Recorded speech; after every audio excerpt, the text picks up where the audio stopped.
Bien-aimés de Dieu, shalom, que le Seigneur bénisse, que Dieu soit vraiment favorable. Ce matin, j'aimerais parler sur le respect de la doctrine du Seigneur Jésus-Christ. La Bible nous dit ceci dans le livre de 2 Jean, chapitre 1er, verset 9. Si quelqu'un ne demeure pas dans la doctrine de Christ, il n'a point Dieu.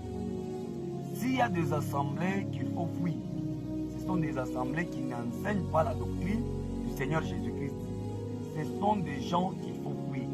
Il ne faudrait pas seulement quitter une assemblée parce qu'on vous a laissé, parce que dans la chorale, on ne nous a pas donné le micro et vous quittez dans cette assemblée. Non, on ne quitte pas une assemblée parce qu'on ne nous a pas donné le micro pour chanter. Dans une assemblée où il faut fuir, c'est une assemblée où on n'enseigne pas la doctrine de Jésus. On n'enseigne pas la doctrine de Christ. C'est ce que Jean nous dit dans 2 Jean chapitre 1 verset 9. Si quelqu'un n'enseigne pas la doctrine de Jésus, il n'a point Dieu. Et si un pasteur, un prophète, il n'a plus Dieu, il ne peut plus vous conduire vers Dieu. Parce que celui qui n'a pas Dieu ne vous conduira jamais vers Dieu. Voilà une assemblée où il faut fuir. Et qu'est-ce que la doctrine de Christ? Premièrement, la doctrine de Christ veut dire l'enseignement de Jésus-Christ. Tout ce que Jésus a enseigné, voilà la doctrine de Jésus. Et cette doctrine-là, c'est ce qui nous identifie à Christ. Si réellement nous nous disons que nous sommes chrétiens, nous sommes de Jésus, nous appartenons à Christ, c'est par rapport à son enseignement. Vous ne pouvez pas ne pas avoir l'enseignement de Jésus et vous réclamer de Jésus. Ce n'est pas normal. Jésus a dit, vous êtes mes disciples si vous faites ce que je vous commande. C'est-à-dire, les disciples de Jésus sont reconnus par l'enseignement de Jésus. Si vous n'avez pas l'enseignement de Jésus, vous ne lui appartenez pas, vous êtes des menteurs. L'enseignement de Jésus, on appelle ça la saine doctrine, selon 1 Timothée, chapitre 6, verset 3. La Bible dit, si quelqu'un enseigne de fausses doctrines et ne demeure pas dans les saines paroles du Seigneur Jésus-Christ, il ne connaît rien. Alors, ne soyez pas derrière des gens qui ne connaissent pas la doctrine de Jésus. Vous allez vous égarer. Le danger qui est dans les assemblées aujourd'hui, c'est lorsque vous êtes dans une assemblée où on n'enseigne pas la doctrine de Jésus, mais vous êtes toujours là par fanatisme. Vous allez vous égarer. Là où il n'y a pas l'enseignement de Jésus, il n'y a pas Jésus. Parce que Jésus est derrière sa parole. Jésus est là où est sa parole. Troisièmement, qu'est-ce que la doctrine de Jésus? La doctrine de Jésus, c'est l'enseignement des apôtres. Parce que Jésus a investi dans ses apôtres. Tout ce que les apôtres ont enseigné, ça venait de Jésus. C'est pourquoi vous allez voir, Jésus ne peut rester que là où il y a sa parole. C'est pourquoi vous allez voir dans Marc chapitre 16 à partir du 17e verset. Lorsque les apôtres sont partis partout dans le monde, prêcher la parole de Dieu, prêcher l'évangile, la Bible dit, Jésus confirmait leurs paroles par de signes et de prodiges, par de miracles. C'est-à-dire, là où il y a l'enseignement de Jésus, Jésus se manifeste par des signes visibles. Jésus vous accompagne parce que lorsque vous enseignez la vraie doctrine, même Jésus au ciel, il dit Amen à cette parole parce que c'est sa parole. La parole de Jésus est toujours accompagnée de la puissance. La parole de Jésus est toujours accompagnée des signes de prodiges. Parce que là où il y a la vraie parole, il y a aussi les signes. Mais si vous n'avez pas la parole ou l'enseignement de Jésus, Jésus ne peut jamais se manifester. Et Jésus ne peut pas travailler avec des gens qui négligent sa parole, avec des gens qui ne tiennent pas compte de sa parole. Et pourquoi vous allez voir l'apôtre Paul est en train de dire dans 1 Corinthiens chapitre 3 verset 9, car nous sommes ouvriers avec Dieu. Vous êtes avec Dieu aussi longtemps que vous avez sa parole. C'est-à-dire, la doctrine de Christ, c'est la doctrine des apôtres, selon Éphésiens chapitre 2, verset 20. Nous sommes édifiés sur le fondement des apôtres, des prophètes. Jésus-Christ lui-même est la pierre angulaire. La pierre angulaire, c'est-à-dire l'enseignement des apôtres ou la doctrine des apôtres. Le fondement, c'est Jésus. Les apôtres n'ont prêché que ce que Jésus leur a enseigné. Voilà la doctrine de Christ. C'est pourquoi l'apôtre Paul dit ceci.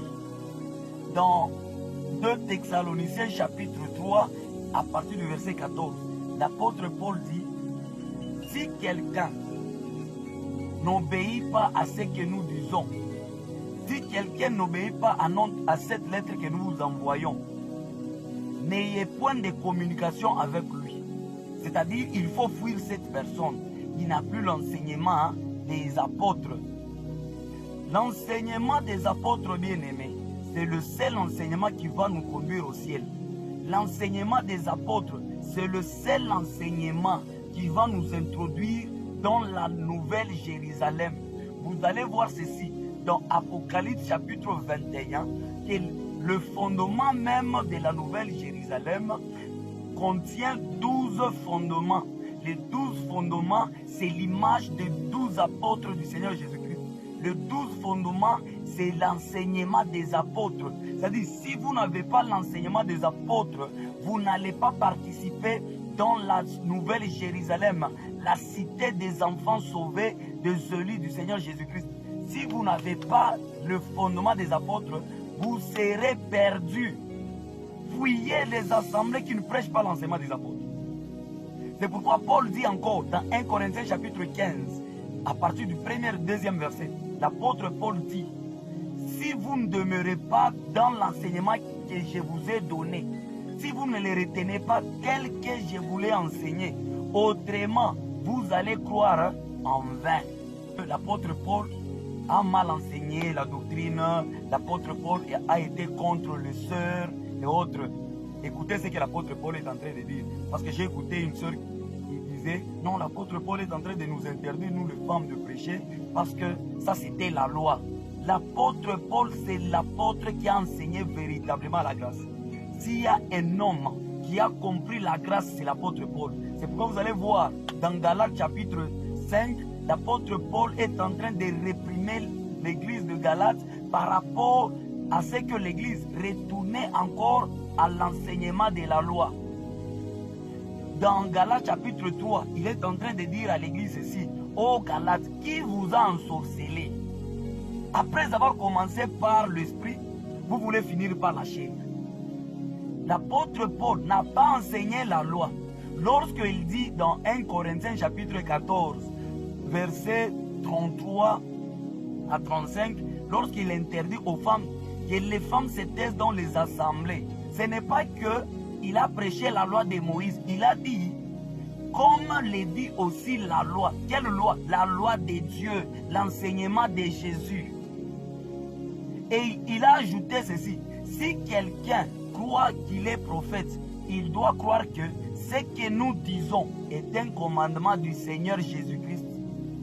C'est-à-dire l'interdiction de femmes de prêcher, ça ne vient pas de la loi de Moïse, ça vient de la loi de Dieu, ça vient du commandement du Seigneur Jésus-Christ. C'est-à-dire c'est Jésus qui a commandé aux apôtres de dire aux femmes de rester à leur place.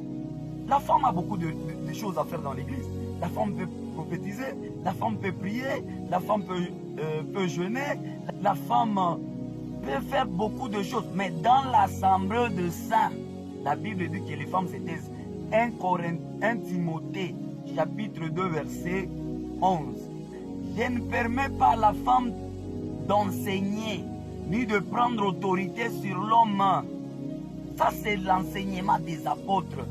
Mais votre église est en train de se réclamer être une église des apôtres. En même temps, elle est en train de combattre l'enseignement des apôtres. Voilà comment vous êtes égarés, voilà comment vous êtes perdus. Jean a dit, si quelqu'un ne demeure pas dans cette doctrine, qu'il soit anathème. Regardez comment l'apôtre Paul est en train de défendre sa doctrine. Dans tout ce que nous enseignons ne se repose ni sur l'erreur, ni sur des motifs impurs. C'est-à-dire que l'enseignement de Paul n'avait rien de motifs impurs. Parce que beaucoup de gens disent que l'apôtre Paul n'aimait pas les femmes, c'est pourquoi il a interdit aux femmes.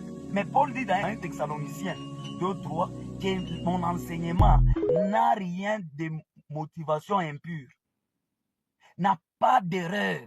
L'apôtre Paul reconnaît que son enseignement n'a pas d'erreur. Dans Galates chapitre 1, il dit, tout ce que je vous enseigne, ça ne vient pas de moi, ça vient de Jésus-Christ.